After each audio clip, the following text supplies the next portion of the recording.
Seri 5 Pedang Kayu Harum. Pendekar Sadis. Cerita, Ho Ping Hu. Audiobook, novel silat. Bab 1. Pagi yang amat cerah dan indah. Matahari, sesuatu yang perkasa adil dan murah hati, juga amat indahnya, muncul di permukaan bumi mengusir segala kegelapan dan datang membawa keriangan dan kesegaran kepada semua yang berada di permukaan bumi, memandikan segala sesuatu dengan cahayanya yang keemasan dan yang menjadi sumber tenaga dari segala sesuatu yang tidak nampak. Cahaya matahari seolah-olah membangkitkan semua yang tadinya penuh ketakutan dan kekhawatiran tenggelam dalam kegelapan malam, mendatangkan kembali semangat hidup pada tumbuh-tumbuhan, pohon-pohon besar, binatang-binatang dari yang kecil sampai yang paling besar, yang berterbangan di udara maupun yang berjalan dan merayap di atas bumi.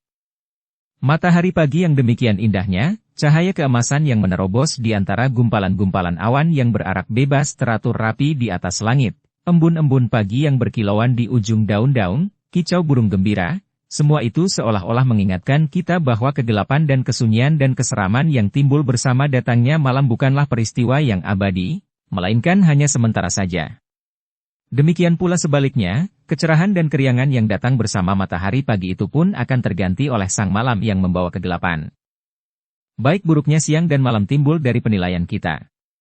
Kalau kita sudah menilai bahwa yang siang itu baik dan yang malam buruk, maka kita akan terseret ke dalam lingkaran baik dan buruk, senang dan susah.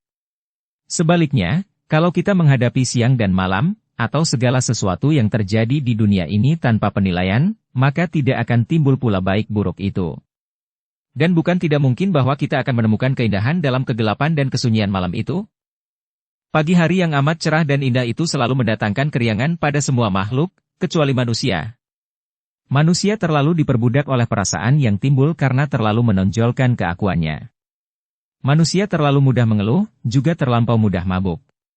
Di waktu menghadapi peristiwa yang tidak menyenangkan, manusia mengeluh seolah-olah dialah orang yang paling sengsara di dunia ini, dan di waktu menikmati peristiwa yang menyenangkan, manusia menjadi mabuk dan lupa diri. Di dalam hutan di lereng bukit pada pagi hari itu pemandangannya amatlah indahnya. Dari ujung daun-daun dan rumput sampai kepada awan, semua seolah-olah tersenyum gembira bersama cahaya matahari pagi yang lembut dan menghidupkan.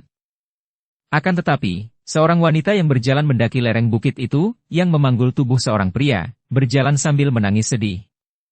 Sungguh, dimanapun juga di dunia ini, selalu terdapat manusia yang merasa sengsara dan tenggelam dalam kedukaan. Wanita itu masih amat muda dan cantik sekali, paling banyak 24 tahun usianya, berwajah serius dan gagah. Biarpun dia memanggul tubuh seorang pria di pundaknya, namun langkahnya yang tegap dan ringan itu jelas menunjukkan bahwa dia adalah seorang wanita yang memiliki ilmu kepandaian tinggi. Memang sesungguhnya demikianlah. Wanita ini adalah seorang pendekar wanita yang amat lihai, juga terkenal sekali, bukan hanya karena kelihayannya sendiri melainkan karena dia adalah cucu dari mendiang ketua Qin Lingpai yang amat terkenal. Wanita ini bernama Hye Qiaoxi, cucu luar dari mendiang ketua Qin Lingpai dan dialah satu-satunya cucu Qin Lingpai yang menerima penggemblengan langsung dari mendiang kakeknya, yaitu mendiang Chia Keng Hong, pendekar sakti yang pernah menggegerkan dunia persilatan itu. Maka, dapat dibayangkan betapa lihainya karena dia telah mewarisi ilmu-ilmu dari Qin Lingpai, biarpun harus diakui bahwa dia tidak atau belum menguasai ilmu-ilmu tinggi itu secara sempurna seperti kakeknya. Tubuh pria yang dipanggulnya itu seperti sudah mati saja, lemas dan wajahnya pucat seperti mayat, di ujung bibirnya nampak darah, napasnya tinggal satu-satu. Siapakah pria itu? Dia pun masih muda, bahkan masih amat muda, kurang lebih 21 atau 22 tahun usianya, amat tampan dan pakaiannya amat mewah, seperti pakaian pria-pria bangsawan. Pria ini adalah suami Hye Qiaoxi. Dia adalah seorang pangeran, bahkan pangeran dari dua kerajaan.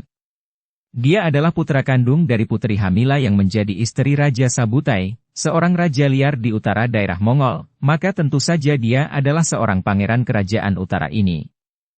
Akan tetapi, ayah kandungnya bukanlah Raja Sabutai, melainkan mendiang Kaisar Cheng Tung, Kaisar Kerajaan Bengtiao dan hal ini selain diketahui oleh Raja Sabutai, juga diakui oleh mendiang Kaisar itu sebelum meninggal dunia sehingga secara resmi dia pun menjadi seorang pangeran dari Kerajaan Bengtiao. Namanya adalah Pangeran Oguthai, yaitu sebagai Pangeran Utara, atau Cheng Han Hou, sebagai Pangeran Kerajaan Bengtiao. Cheng Han Hou ini adalah seorang pangeran muda yang semenjak kecil suka bertualang dan suka sekali mempelajari ilmu-ilmu yang tinggi, bahkan yang berhasil mempelajari ilmu-ilmu silat tinggi dari orang-orang sakti sehingga dalam hal ilmu silat, dia bahkan lebih lihai dibandingkan dengan istrinya yang lihai itu. Kepandaiannya yang hebat membuat pangeran ini menjadi tinggi hati dan sombong, di samping ambisinya yang amat besar untuk menjadi jagoan nomor satu di dunia, bahkan kalau mungkin untuk merampas tahta kerajaan Beng Tiao. Sikap inilah yang telah menjatuhkannya. Di bawah pimpinan Pangeran Hang Chi, yang dianggap sebagai pangeran mahkota, para pendekar yang sakti telah bergerak menentangnya dan akhirnya pangeran ini roboh dan terluka secara hebat sekali ketika terjadi pertempuran. Juga semua pengikutnya, pasukannya, telah dihancurkan sehingga semua usahanya itu mengalami kehancuran dan kegagalan. Pangeran Cheng Han Hou sudah kehilangan segala-galanya, kecuali istrinya yang amat setia dan amat mencintanya itu. Istrinya inilah yang membawa tubuhnya yang terluka parah itu, membawanya lari meninggalkan gelanggang pertempuran di mana suaminya mengalami kegagalan, melarikannya siang malam sampai pada pagi hari itu, dengan tubuh amat letih, pendekar wanita Hie Chiaoxi tiba di lereng bukit itu sambil menangis. Hampir dia tidak kuat melangkah lagi, namun dipaksanya karena dia harus dapat membawa suaminya yang sudah lebih mendekati mati daripada hidup itu sampai ke puncak. Dia mendengar bahwa di puncak bukit itu tinggal seorang pertapa yang pandai sekali mengobati orang, maka harapan satu-satunya hanyalah membawa suaminya menghadap pertapa itu.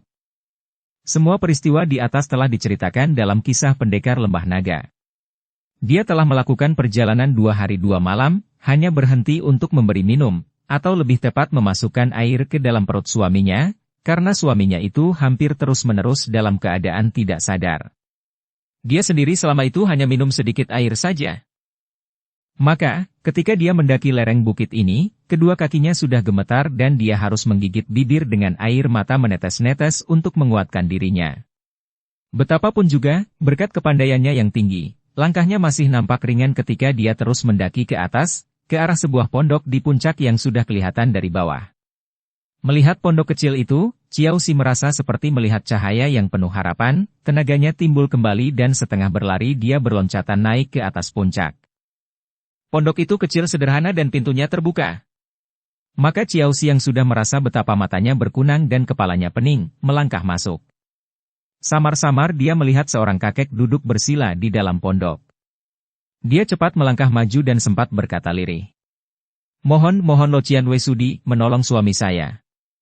Dan tergulinglah istri setia ini bersama suami yang dipanggulnya, roboh ke depan kaki pria tua yang duduk bersila itu. Xian Cai, Xian Cai. Jarang di dunia ini ditemui wanita seperti dia ini. Kakek itu berkata lembut, lalu turun dari atas pembaringan dan dengan tidak mudah karena dia sudah tua dan tenaganya sudah lemah, dia mengangkat suami istri itu seorang demi seorang dan merebahkan mereka di atas pembaringan kayu sederhana. Dia berdiri menggeleng kepala dan menarik napas panjang memandang kepada suami istri yang tampan dan cantik lagi muda itu, yang keduanya dalam keadaan pingsan dan kelihatan amat menderita. Kemudian, dia menggulung lengan bajunya, mendekati Han Hou dan dengan teliti sekali dia memeriksa denyut nadi dan detak jantung pria muda itu. Wajah yang keriput itu nampak terkejut sekali. Kacau dan remuk keadaan dalam tubuh orang muda ini.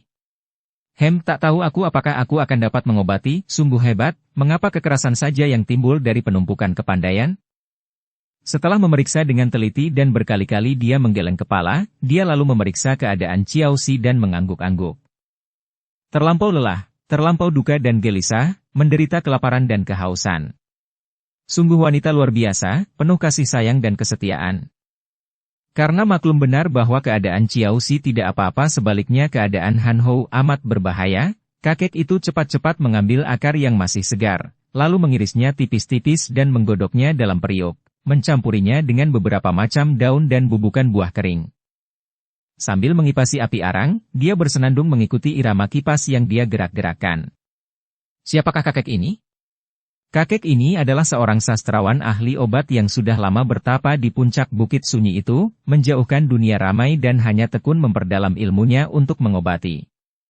Hanya di waktu timbul wabah yang menyerang dusun-dusun atau kota-kota, kakek ini keluar dari tempat pertapaannya untuk memerangi wabah itu. Selain ini, juga setiap kali ada orang sakit datang kepadanya, dia selalu mengobatinya dan ternyata obatnya amat manjur sehingga sebentar saja namanya terkenal di seluruh daerah perbatasan dekat tembok besar itu. Karena dia tidak pernah mau mengakui namanya, maka dia segera diberi julukan Yoxian, dewa obat, yang diterimanya dengan senyum saja. Setelah godokan obat itu masak, dia lalu mendinginkannya di atas cawan dan dengan hati-hati dia lalu memasukkan obat itu sesendok demi sesendok ke dalam mulut Han Hou yang dalam keadaan setengah sadar meneguk obat itu dengan susah payah. Tak lama kemudian Ciao Si sadar dari pingsannya, mengeluh dan membuka mata. Melihat kakek itu sedang menyuapi obat kepada suaminya, dia cepat bangkit duduk. "Mengasuhlah dulu, anak yang baik, engkau perlu mengasuh dan makan." "Tidak, Lo Qianwei, saya tidak apa-apa." Ciao Si memaksa diri turun dari pembaringan. Pada saat itu, Yoxian sudah selesai memindahkan air obat itu ke dalam perut Han Hou dan dia memandang kepada Ciao Si sambil tersenyum ramah. "Engkau kuat bukan main, akan tetapi sebaiknya engkau mengisi perutmu dengan bubur. Aku masih mempunyai bubur di meja itu." Ciao Si sudah menjatuhkan dirinya berlutut di depan kakek itu. "Lo Qianwei, harap jangan memusingkan diri saya. Akan tetapi, bagaimanakah dengan dia?" Dia menoleh ke arah suaminya yang masih rebah terlentang dengan muka pucat seperti mayat. Kakek itu memegang kedua pundak Ciao Si dengan sikap halus dan mengangkatnya bangun. "Jangan begitu, duduklah, nyonya muda, dan mari kita bicara dengan tenang." Ucapan yang halus dan serius itu membuat Ciao Si tidak berani membantah dan dia pun lalu bangkit dan duduk di atas bangku berhadapan dengan kakek itu, terhalang meja kecil penuh rempah-rempah dan obat-obatan. "Harap Lo Qianwei katakan, bagaimana dia?" Dia bertanya, sinar matanya penuh permohonan, mukanya yang pucat dan penuh kekhawatiran itu menyedihkan sekali. "Engkau adalah seorang wanita gagah, maka kurasa engkau pun akan berhati tabah dan tidak lemah. Terus terang saja, keadaannya amat parah, luka-lukanya di dalam tubuh amat hebat. Akan tetapi, tentu saja aku tidak berani mendahului kehendak Tuhan, tidak berani menentukan apakah aku akan dapat menyembuhkannya atau tidak. Betapapun juga, aku hendak mencobanya." "Ah, terima kasih, Lo Qianwei, terima kasih." Suara Ciao Si mengandung isak keharuan karena pengharapannya timbul kembali. "Hanya Lo Qianwei yang dapat saya harapkan, hanya Lo Qianwei yang dapat menyembuhkannya." "Apa muka dia itu?" "Dia suami saya, Lo Qianwei, sudah 2 hari 2 malam." "Dan kau terus-menerus memanggulnya selama itu?" "Ah, engkau harus makan dulu, nah, kau makanlah bubur ini, kemudian istirahatlah. Masih banyak waktu bagi kita untuk bicara." Setelah mengatakan demikian, kakek itu lalu keluar dari pondok untuk mencari daun-daun obat segar yang diperlukan untuk mengobati orang yang terluka parah itu. Diam-diam dia menduga-duga apa yang telah terjadi dengan orang itu dan siapa adanya suami istri muda belia yang kelihatan bukan orang-orang sembarangan itu. Diam-diam hatinya khawatir. Kakek ini lebih suka menolong dan berhubungan dengan penduduk dusun yang sederhana daripada berhubungan dengan orang-orang Kang Ou yang memiliki kebiasaan untuk saling pukul, saling melukai dan saling membunuh itu, kebiasaan yang membuat dia merasa jijik sekali. Sementara itu, Ciao Si maklum bahwa anjuran kakek itu adalah demi kebaikannya. Dia harus sehat agar dia dapat merawat suaminya setelah kini timbul harapan di dalam hatinya. Setelah tiba di sini, melihat Han Hou, dia hampir putus harapan. Apa artinya hidup ini baginya tanpa adanya Han Hou di sampingnya? Dia sudah terbuang dari keluarganya, sudah dianggap kambing hitam atau anak durhaka. Terbayanglah dia betapa keluarga Qin Lingpai, keluarganya, membantu pihak pemerintah menentang Han Hou, bahkan ibu kandungnya sendiri pun menentang. Dia maklum bahwa tidak ada seorang pun di antara keluarga Qin Lingpai yang suka melihat dia menjadi istri Han Hou. Dan setelah dia merasa dibuang atau diasingkan dari keluarga Qin Lingpai, maka hanya Han Hou seoranglah yang dia miliki. Dan dia amat mencinta pangeran itu, lepas dari soal apakah suaminya itu memberontak atau tidak, jahat atau tidak. Harapan untuk suaminya ini mengembalikan semangat Ciao Si dan mulailah dia makan bubur dengan sekedar sayur asin yang didapatkannya di tempat itu. Kelemasan tubuhnya segera berangsur lenyap, tenaganya pulih kembali setelah dia makan bubur dan minum air teh. Kemudian dia mencuci mangkok piring dan membersihkan meja dan ruangan pondok itu. Dilihatnya suaminya masih tidur nyenyak, agaknya karena pengaruh obat yang telah diminumkan oleh kakek tadi, maka hatinya terasa lapang dan dia menanti kembalinya kakek ahli obat itu. Setelah matahari naik tinggi barulah Yoxian pulang, membawa banyak daun dan akar obat. Xiao Xi menyongsongnya dan membantunya membawa rempah-rempah itu masuk pondok. Engkau sudah makan? Xiao Xi mengangguk. Terima kasih Lo Qianpui. Ketika kakek itu memasuki pondok dan melihat pondoknya bersih dan rapi, dia tersenyum girang, lalu dia langsung memeriksa keadaan Han Hou. Kau taruh daun yang ini, akar yang ini dan buah-buahan ini ke atas tambir dan jemur di luar. Ini adalah obat-obat pembersih darah untuk suamimu. Sungguh beruntung baginya bahwa tidak ada hawa beracun mengeram dalam tubuhnya. Saya sudah mengeluarkannya dalam perjalanan, Lo Qianpui. Kakek itu memandangnya dengan heran. Apa maksudmu? Mengeluarkannya bagaimana? Dengan pengerahan Sinkang, mendorong semua hawa beracun keluar tubuhnya. Ah, engkau selihai itu? Kiranya kalian adalah suami istri pendekar yang amat tinggi ilmunya. Akan tetapi dengar, mulai sekarang jangan lagi engkau mempergunakan kekuatan dalam untuk mencoba mengobatinya. Mengapa, Lo Qianpui?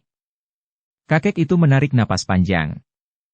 Dukung channel Novel Silat dengan subscribe, follow, like, komen dan share. Terus terang saja, keadaannya amat parah, entah mengapa keadaannya sampai seperti itu. Menggunakan tenaga besar untuk memaksakan penyembuhan bahkan akan membahayakan, karena dia sudah kehilangan tenaga untuk menerima pengobatan seperti itu. Pengobatan harus dilakukan dengan wajar, sedikit demi sedikit, mengandalkan kemanjuran obat dan perawatan alam yang sewajarnya. Entah berapa lama engkau harus merawatnya, dan dengan cara demikian barulah dapat diharapkan dia sembuh. Baik, saya akan mentaati semua pesan Lo Qianpui. Kata Xiao Xi dengan hati khawatir karena dia sendiri maklum bahwa suaminya mengalami luka hebat yang menurut dia sendiri tak mungkin dapat disembuhkan. Sekarang ceritakanlah, siapa kalian dan apa yang telah terjadi dengan suamimu sehingga keadaannya sampai sedemikian rupa? Sejenak Xiao Xi diam saja, berpikir. Akan tetapi dia lalu mengambil keputusan untuk menceritakan keadaan dirinya secara terus terang saja. Kakek ini adalah seorang luar biasa dan yang diharapkannya akan dapat menghidupkan kembali suaminya, maka sebagai seorang penolong besar tentu saja dia harus menaruh kepercayaan sepenuhnya kepada kakek ini. Lo Qianpui, saya adalah seorang anak yang durhaka, yang mendurhakai dan menyusahkan ibu kandung dan keluarga karena cinta kepada seorang pria. Saya bernama Lie Xiao Xi dan ibu kandung saya adalah putri dari mendiang ketua Qin Lingpai. Ah, kiranya begitu. Tak kusangka bahwa engkau adalah cucu pendekar sakti yang budiman itu. Pengakuanmu sebagai anak durhaka menandakan bahwa engkau tidaklah demikian, anak baik, lanjutkan ceritamu. Saya telah saling mencinta dengan suami saya ini dan kami menikah di luar persetujuan keluarga saya. Suami saya seorang yang bercita-cita terlalu besar. Akhirnya dia gagal dan dalam pertempuran, dia roboh oleh seorang sakti lain, juga cita-citanya gagal dan hancur. Saya tidak berduka tentang gagalnya cita-citanya itu, saya tidak peduli akan hal itu, dan terus terang saja, saya sendiri tidak setuju dengan semua yang telah dilakukannya, akan tetapi. Lo Qianpui, saya cinta padanya. Dan Xiao Xi menunduk, menahan air matanya. Dalam keadaan biasa, memang seolah-olah pantang bagi wanita perkasa ini untuk terlalu cengeng, terlalu mudah menjatuhkan air mata. Sejenak sepasang mata kakek tua itu memandang penuh kagum kepada kepala yang menunduk itu, juga terkandung perasaan iba yang besar. Bahagialah dia yang telah mendapatkan cinta kasih seorang wanita sepertimu cinta yang tanpa kecuali. Nah, mulai sekarang, kau belajarlah bagaimana cara mengobatinya. Obat-obat apa yang harus kau berikan setiap hari karena terus terang saja, engkau akan harus merawatnya sampai berbulan-bulan, bahkan mungkin bertahun-tahun baru dia akan dapat sembuh sama sekali. Engkau akan menghadapi masa yang amat sulit, anak yang baik, akan tetapi itu juga merupakan suatu ujian bagi kesetiaan dan cinta kasihmu. Demikianlah, kakek itu lalu membuat ramu-ramuan obat-obatan dan dia mengajarkan kepada Xiao Xi tentang obat-obat itu, di mana mencarinya. Dan memang kepandaian kakek itu hebat sekali.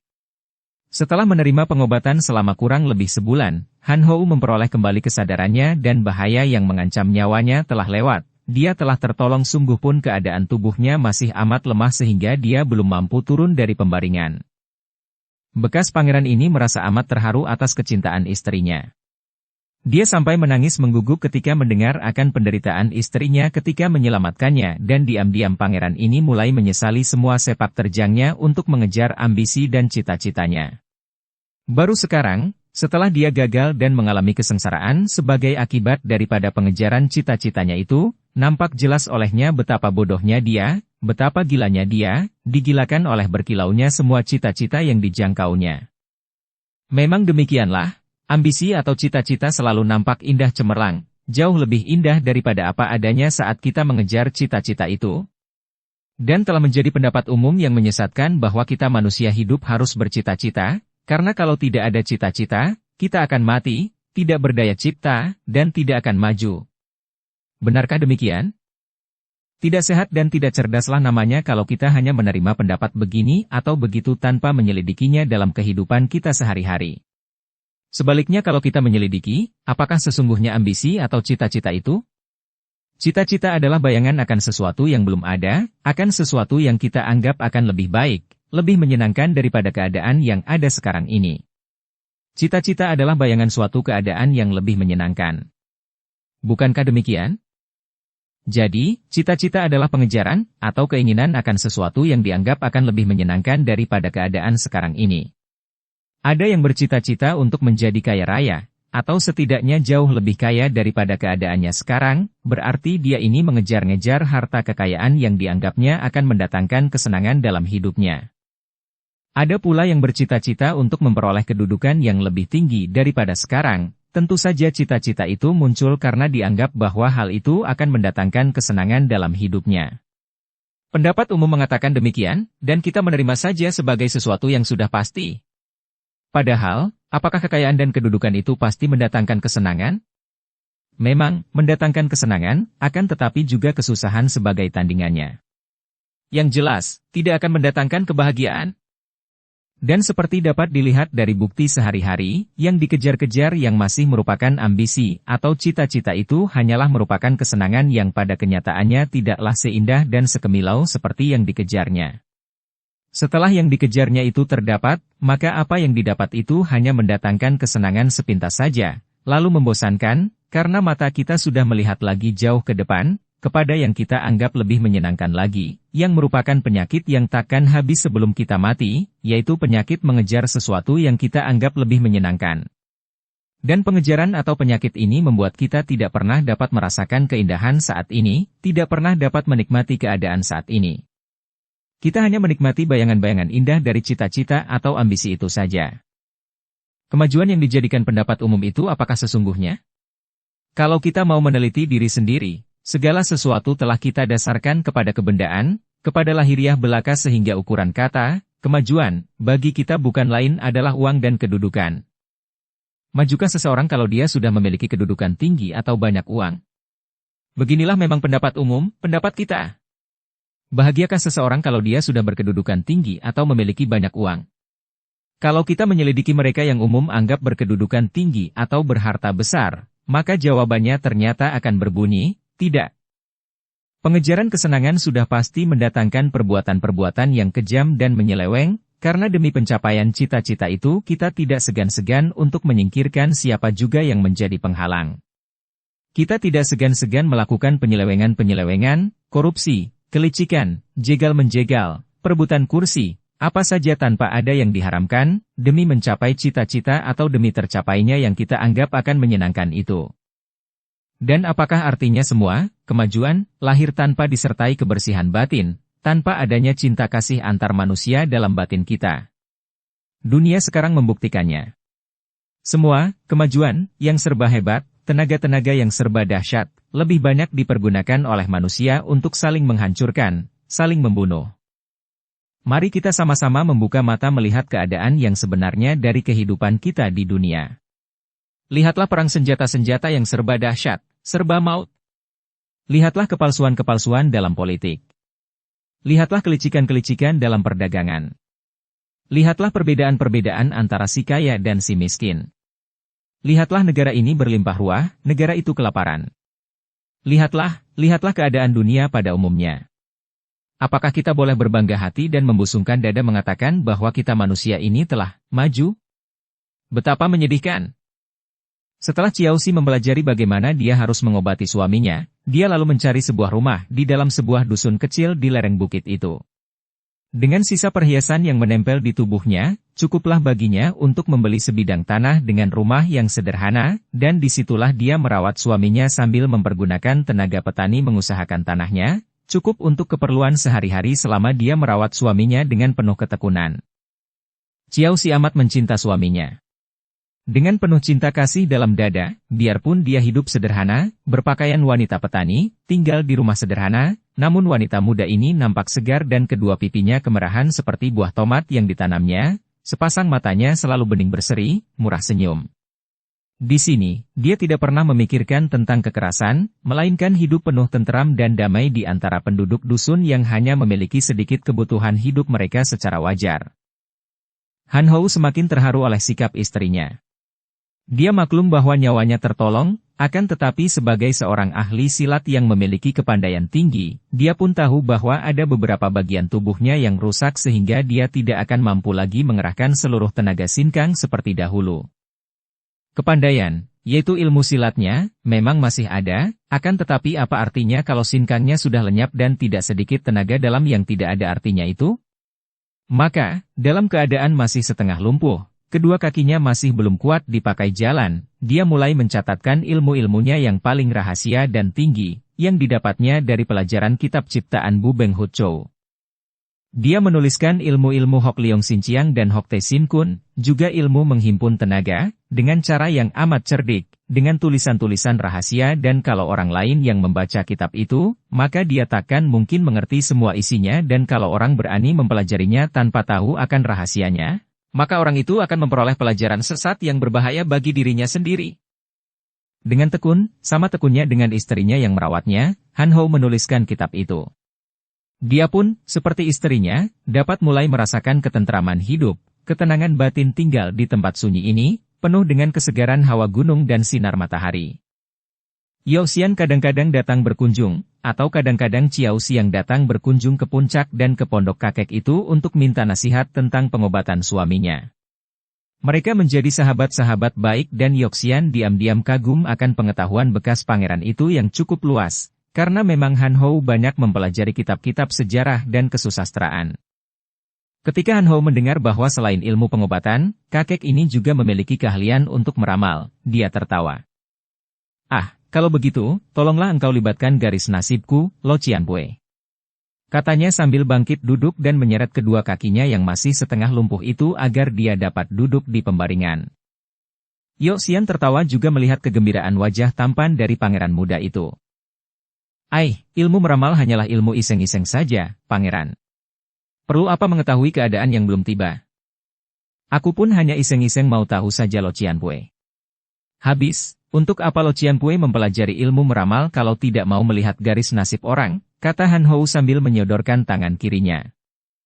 Pada saat itu, Ciaoxi masuk dan dia pun ikut gembira, ikut mendesak kakek itu untuk iseng-iseng melihat garis tangan suaminya dan dia pun duduk di samping Han Hou dengan sikap gembira. Karena didesak, akhirnya Yao Xian memeriksa garis-garis tangan pangeran itu dan tak lama kemudian dia pun mengerutkan sepasang alisnya yang sudah putih dan wajahnya nampak serius ketika dia berkata, "Pangeran, dari garis tangan ini saya dapat mengetahui jelas bahwa pangeran akan sembuh dan selamat dari bahaya maut ini." Suami istri itu saling pandang dengan gembira dan Han Hou mencela dengan gaya berkelakar. Tanpa melihat garis tangan sekalipun Lo Cianpue tentu tahu bahwa aku sudah terbebas dari bahaya. Bukankah Lo Cianpue yang telah mengobati dan menyelamatkan diriku?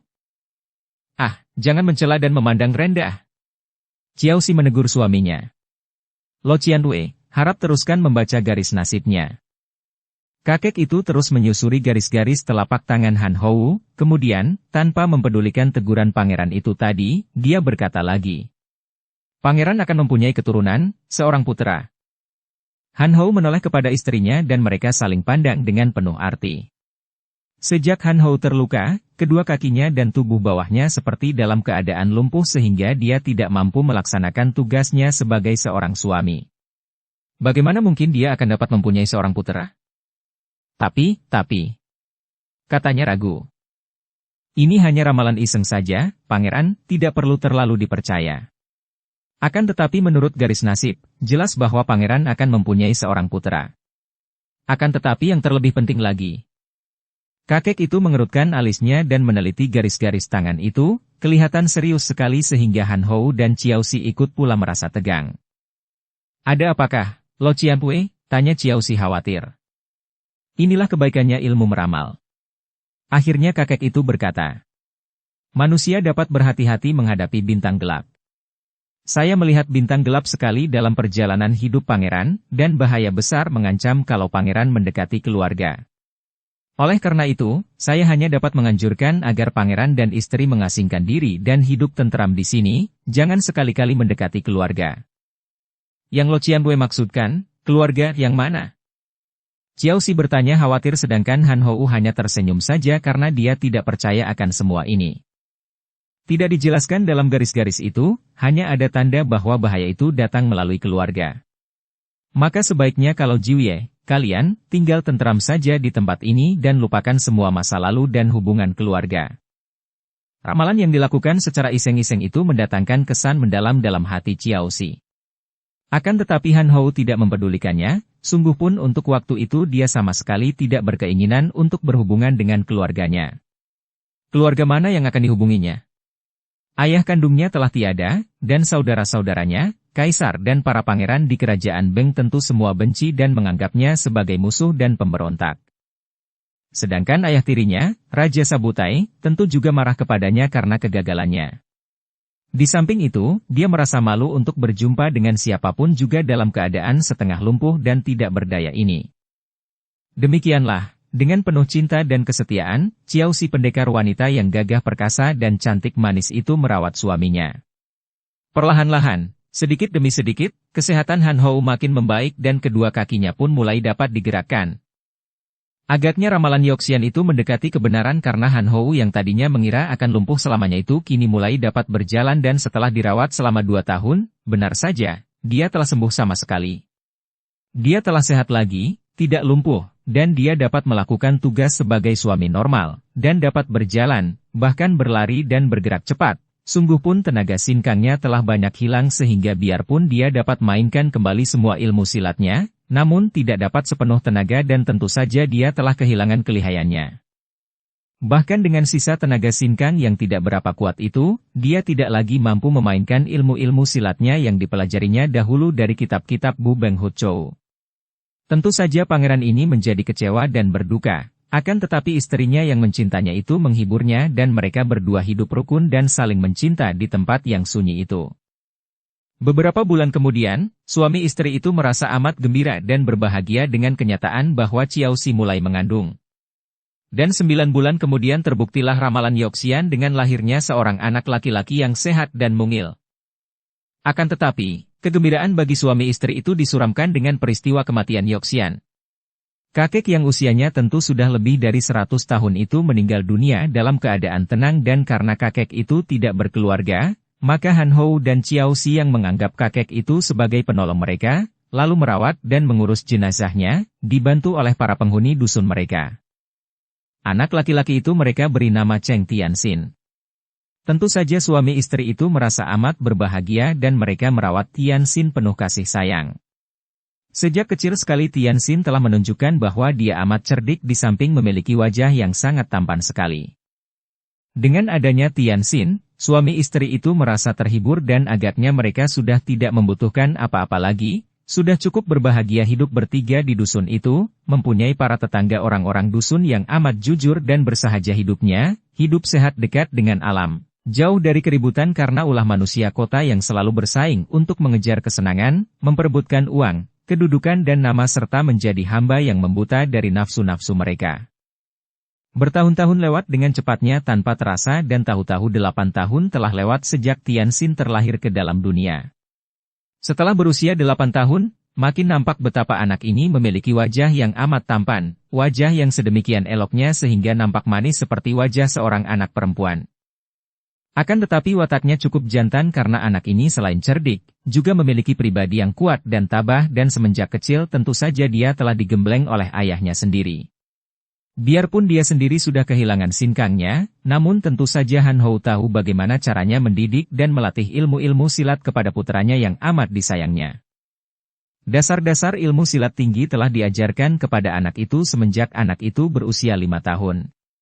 Bukan hanya ilmu silat, bahkan anak itu pun sejak kecil telah diajarkan ilmu tulis dan baca karena ayah bundanya menghendaki agar putra mereka kelak bukan hanya menjadi seorang ahli silat, akan tetapi juga seorang ahli dalam kesusastraan, patut menjadi keturunan keluarga kaisar dan keturunan keluarga Qin Lingpai. Han Hou dan Xiaoxi juga tidak merahasiakan keturunan mereka dan anak itu telah mendengar penuturan orang tuanya bahwa ayahnya sebetulnya adalah Pangeran Oguthai atau Pangeran Cheng Han Hou, seorang pangeran kerajaan besar dari Kaisar Beng Tiao, sedangkan ibu kandung ayahnya adalah Permaisuri Hamila di utara. Dan ibunya adalah cucu dari ketua Qin Lingpai, sebuah perkumpulan silat yang amat terkenal di seluruh dunia persilatan.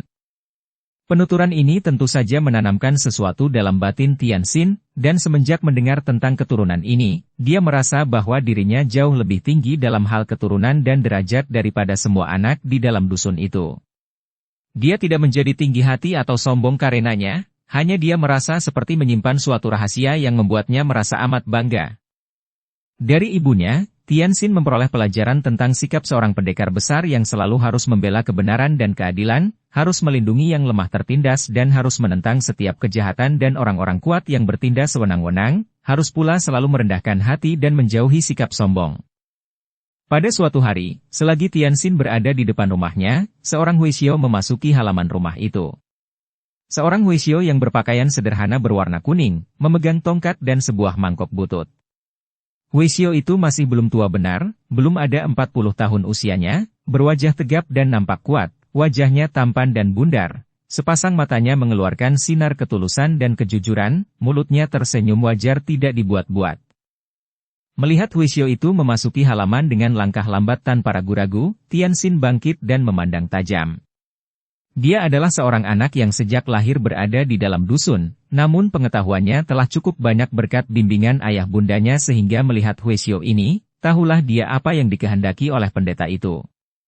Apalagi, di dusun itu sudah beberapa kali lewat Huixio berkelana yang singgah di dusun untuk minta diberi makanan sekedarnya untuk penyambung hidup. Lo Suhu, apakah Lo Suhu seorang Huixio yang sedang melakukan perjalanan berkelana dan kebetulan lewat di tempat ini? Tanyanya tanpa ragu, suaranya bening dan pandang matanya tajam. Huixio itu tertarik sekali. Dia tahu bahwa dia berhadapan dengan seorang anak laki-laki yang cerdik luar biasa, maka dia tersenyum ramah dan memandang penuh kagum. Benar, dugaanmu, sahabat kecil. Dan apakah Lo Suhu singgah di sini untuk minta bantuan makanan? Dia memandang ke arah mangkok kosong di tangan kanan Huixio itu. Sekali lagi dugaanmu tepat, sahabat kecil. Pinceng kebetulan lewat dan melihat bahwa rumah ini adalah rumah paling besar di antara rumah-rumah di dusun ini, maka Pinceng singgah dengan harapan untuk mendapatkan sekedar makanan kalau ada makanan lebih di dalam rumah ini. Tentu saja, Lo Suhu. Silakan duduk dulu di ruangan depan, aku akan memberitahu kepada ibu untuk menyediakan makanan. Omitohut, sahabat kecil sungguh berhati murah. Harap jangan repot-repot, kalau engkau suka mengisi mangkokku ini dengan makanan, sudah cukuplah itu bagi Pinceng. Dia lalu menyerahkan mangkok putih itu kepada Tianxin. Anak itu menerima mangkok dan dia melihat bahwa di topi mangkok itu ada tulisan cat hitam yang berbunyi LHY. Sejenak dia tertegun, lalu dia berlari masuk membawa mangkok butut itu kepada ibunya yang sedang sibuk di dapur. Anak baik. Anak baik. Huixio itu mengangguk-angguk dengan kagum dan juga heran bagaimana di dalam sebuah dusun sederhana seperti itu dia dapat bertemu dengan seorang anak laki-laki yang demikian cerdik dan pandai membawa diri seperti seorang anak terpelajar saja. Diam-diam timbul rasa sukanya kepada anak itu. Sementara itu, Tianxin berlari-lari ke dalam dan ketika bertemu dengan ibunya di dalam dapur, dia cepat berkata, Ibu! Ibu! Di luar ada seorang Huixio minta sedekah makanan. Xiaoxi tersenyum. Nyonya yang usianya telah 33 tahun lebih itu masih nampak muda dan cantik segar, berkat kehidupan bersih di pegunungan dan berkat keadaan batin yang tenteram dan bahagia. Dia tersenyum memandang putranya penuh kasih sayang. Ai, Sinchu, anak Sin, kenapa engkau ribut-ribut? Apa anehnya sih dengan kedatangan seorang Huishio minta sedekah? Engkau kelihatan tegang dan terengah-engah. Tenanglah, menghadapi apapun juga, apalagi hanya seorang Huishio minta sumbangan. Tapi dia bukan Huishio biasa, Ibu. Dia masih muda dan kelihatan gagah. Aku percaya bahwa dia tentu seorang Huishio yang lihai. Dan Ibu lihat mangkok ini, lihat huruf apa yang tertulis di sini. Dia memperlihatkan mangkok putih itu kepada ibunya. Xiaoxi masih tersenyum ketika menerima mangkok itu, akan tetapi tiba-tiba senyumnya lenyap, dan mukanya berubah penuh keheranan ketika dia membaca huruf LHY yang tertulis pada mangkok itu. Dia Shilye. Ataukah kebetulan saja mangkok ini pemberian orang Shilye? Xiaoxi termangu-mangu, akan tetapi dia lalu mengisi mangkok itu sepenuhnya dengan nasi dan beberapa macam masakan sayur tanpa daging. Ketika Tianxin membawa mangkok yang sudah terisi makanan itu keluar, Xiaoxi tak dapat menahan keinginan tahunya dan dia mengikuti dari belakang. Huishio itu bangkit berdiri sambil tersenyum ramah ketika dia melihat Tianxin datang membawa mangkoknya yang telah terisi. Akan tetapi ketika dia melihat nyonya muda yang berjalan di belakang anak itu, dia memandang terbelalak dan kelihatan terkejut sekali. Demikian pula, ketika Xiaoxi melihat wajah Huishio itu, wajahnya seketika berubah pucat dan matanya terbelalak. Sejenak mereka berdua berdiri bengong saling pandang, kemudian wajah Huishio itu tersenyum kembali, agaknya hanya sedetik saja dia terangsang oleh rasa kaget. Omitohut, semoga Sang Buddha memberkahi kita semua, bukankah engkau? Xiaoxi, adikku? Sengkoko. Xiaoxi menjerit dan menangis, lari menghampiri lalu menubruk kedua kaki Huishio itu sambil sesenggukan. Sengko, bagaimana engkau bisa menjadi begini? Xiaoxi menangis sesenggukan sambil mengangkat muka memandang. Kehendak Tuhan pun jadilah. Kata Huishio itu yang kemudian berdoa. Berkah Sang Buddha yang Maha Murah sajalah yang mempertemukan kita hari ini, Simoy. Dan anak itu, dia putramu? Tianxin juga menjadi bengong dan melihat ibunya menubruk kaki Huishio itu sambil menangis dan menyebut Sengkoko, dia cepat menaruh mangkok itu di atas meja dan lari menghampiri, ikut berlutut di dekat ibunya. Ibu, apakah dia ini Toapek, Ua, Hieseng? Kenapa dia seorang Huishio? Anak itu sudah bertanya dengan heran. Dia pernah mendengar cerita ibunya tentang kakak ibunya yang bernama Hieseng, seorang pendekar perkasa. Benar, anakku, dia ini adalah Toapekmu. Sengko, ini adalah Cheng Tianxin, anakku. Cheng. Hieseng yang kini telah menjadi Huishio itu bertanya. Tentu saja dia merasa terheran-heran. Karena selama ini dia mengasingkan diri dan tidak pernah mencampuri urusan dunia, tekun mempelajari agama sehingga dia tidak tahu apa yang telah terjadi dengan keluarganya, dengan adiknya ini. Bersambung ke bab 2. Dukung kami dengan subscribe, follow, like, komen dan share. Terima kasih.